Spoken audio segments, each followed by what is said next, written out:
मीम मुर्शिद हादी सबक पढ़ाया बिन पढ़ियो प्या पढ़ी वे हू।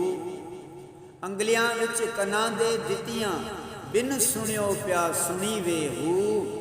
नैण नैणा वलों तुर तुर तक दे बिन डिठियो प्या दिसी वे हू।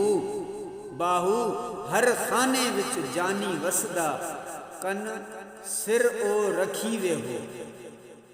मुझे मुर्शिद तर्जुमो मुझे मुर्शिद हादी मुखे अहिड़ो सबक पढ़ायो आहे जो बिना पढ़ण जे पयो पढ़जे। यानी मुखे जेको इस्म ज़ाती मुझे मुर्शिद पढ़ायो आहे सो बग़ैर ज़बान जे दिल जो दिल में पियो पढ़े। मूं पंहिंजे कननि खे आङुरियूं विझी बंदि कयो आहे, तंहिं हूंदे बि इस्म आज़म आवाज़ बिना ॿुधण जे पियो अचे।